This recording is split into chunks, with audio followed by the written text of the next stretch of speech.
بسم اللہ الرحمن الرحیم نحمدہ ونصلی ونسلم علی رسولہ الکریم اما بعد۔ ہمارے آقا کریم صلی اللہ علیہ وسلم سراپا صفات ہیں اور آپ صلی اللہ علیہ وسلم عفو و درگزر کو بہت زیادہ پسند فرماتے ہیں۔ اس لیے کہنے والے نے کہا کہ کرو مہربانی اہل زمین پر، خدا مہرباں ہوگا عرش بری پر۔ سیرت نبی کریم صلی اللہ علیہ وسلم کے پہلو میں ہم دیکھتے ہیں کہ نبی کریم صلی اللہ علیہ وسلم کے دندان مبارک شہید ہو گئے، سر مبارک اور چہرہ انور بھی زخمی ہو گیا۔ یہ دیکھ کر صحابہ کرام رضوان اللہ علیہم اجمعین نے رنج و اضطراب کی حالت میں گزارش کی، یا رسول اللہ صلی اللہ علیہ وسلم، کاش آپ صلی اللہ علیہ وسلم ان دشمنان دین پر بد دعا کرتے، اللہ ان کو اپنے پکڑ میں لے لیتے۔ آپ صلی اللہ علیہ وسلم نے فرمایا کہ میں لعنت اور بد دعا کے لیے نہیں بھیجا گیا، بلکہ لوگوں کو راہ حق کی طرف بلانے کے لیے بھیجا گیا ہوں۔ حضور انور صلی اللہ علیہ وسلم کی ہجرت کے بعد مکہ میں سخت قحط پڑا، نوبت یہاں تک پہنچ گئی کہ قریش چمڑا اور مردار کھانے لگ گئے۔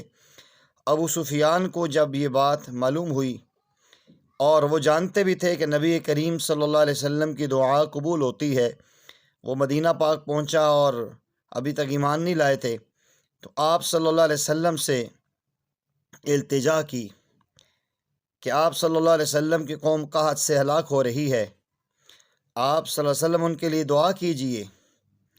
اس کے جواب میں آپ صلی اللہ علیہ وسلم نے یہ نہیں کہا کہ میں ان لوگوں کے حق میں کیوں دعا کروں جنہوں نے مجھے اور میرے ساتھیوں کو تکلیفیں دیں، ہمیں اپنے گھروں سے نکالا، ہمیں اپنے گھر سے بے گھر کیا، ہمیں بیت اللہ کی بہاروں سے محروم کیا، بلکہ آپ صلی اللہ علیہ وسلم نے فی الفور دعا کے لیے ہاتھ اٹھائے اور آپ صلی اللہ علیہ وسلم کی یہ دعا قبول ہوئی۔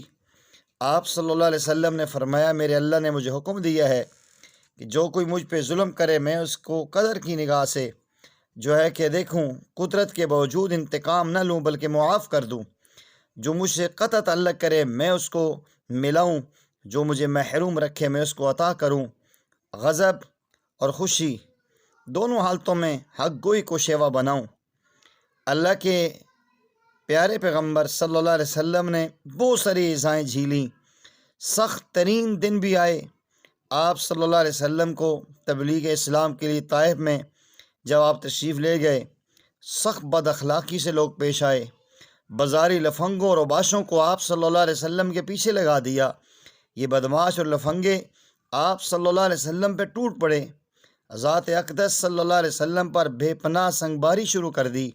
آپ صلی اللہ علیہ وسلم جدھر کا رخ کرتے یہ غول آپ صلی اللہ علیہ وسلم کا پیچھا کرتا، لیکن جب چاروں طرف سے پتھر برس رہے ہوں کہاں تک آپ صلی اللہ علیہ وسلم محفوظ رہ سکتے تھے؟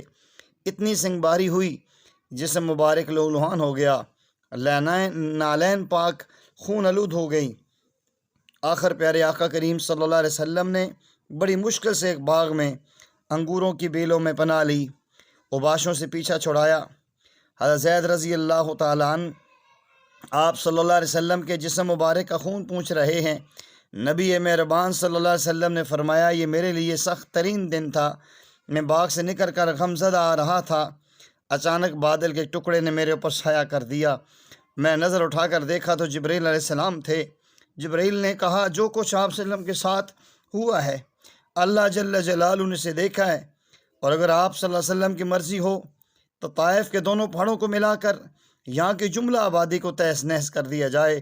میں نے کہا، نہیں، میں ان کی ہلاکت و بربادی کی نہیں چاہتا، بلکہ مجھے اللہ کے فضل سے امید ہے کہ اللہ تعالیٰ ان میں سے ایسے لوگ پیدا کریں گے جو اللہ جل جلالہ کی عبادت کریں گے اور اس کے ساتھ کسی کو شریک نہیں ٹھہرائیں گے۔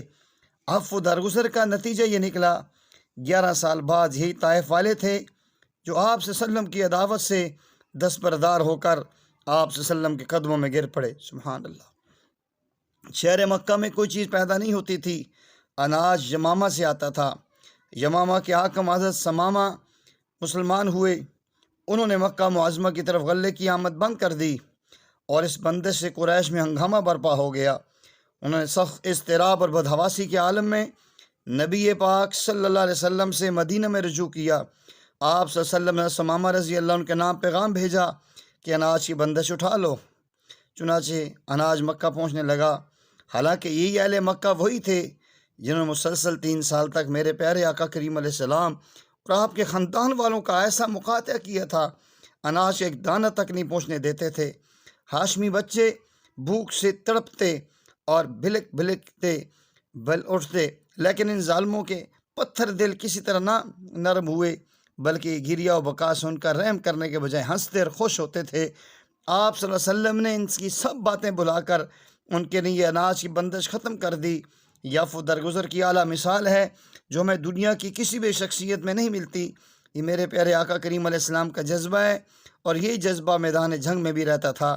بدر کے میدان جنگ میں لڑائی شروع ہونے سے پہلے مشرکین کی فوج کے آدمی اس حوض پر پانی پینے آتے جو اسلامی لشکر کے قبضے میں تھا۔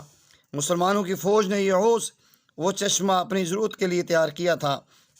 صحابہ کرام نے مشرکین کو پانی پینے سے روکنا چاہا تو آپ صلی اللہ علیہ وسلم نے فرمایا کہ پانی پینے سے منع نہ کرو، پینے دو۔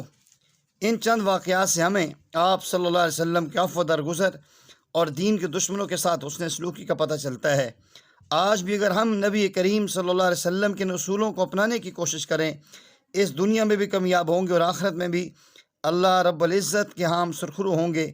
اللہ جل جلالہ ہمیں اپنے پیارے نبی صلی اللہ علیہ وسلم جیسا اخلاق اپنانے کی توفیق عطا فرمائے، عفو اور درگزر والا معاملہ کرنے کی توفیق عطا فرمائے۔ اسی لیے اگر ہم پیارے آقا علیہ السلام کی اس بات پہ چلیں گے، بشروا ولا تنفروا یسروا ولا تعسروا، خوشخبریاں سناؤ، نفرتیں ختم کرو اور آسانیاں پیدا کرو، سختیاں نہ کرو، اس سے امت میں محبت آئے گی، پیار آئے گا، اخوت آئے گی، مودت آئے گی، معاشرہ عمدہ اور بہترین انداز میں پروان چڑھے گا۔ اللہ جل جلالہ مجھے اور آپ کو پیارے آقا کریم علیہ السلام کے سیرت کے اس پہلو عفو درگزر کو ہر وقت اپنے سامنے رکھنے کی توفیق عطا فرمائے۔ بہت سارے احادیث میں سیرت میں واقعات ہیں، لیکن وقت کے اختصار کی وجہ سے اسی پر اکتفا کرتا ہوں۔ اللہ جل جلالہ ہمیں صحیح معنوں میں پیارے آقا علیہ السلام کی سچی غلامی نصیب فرمائے۔ وآخر دعوانا ان الحمد للہ رب العالمین۔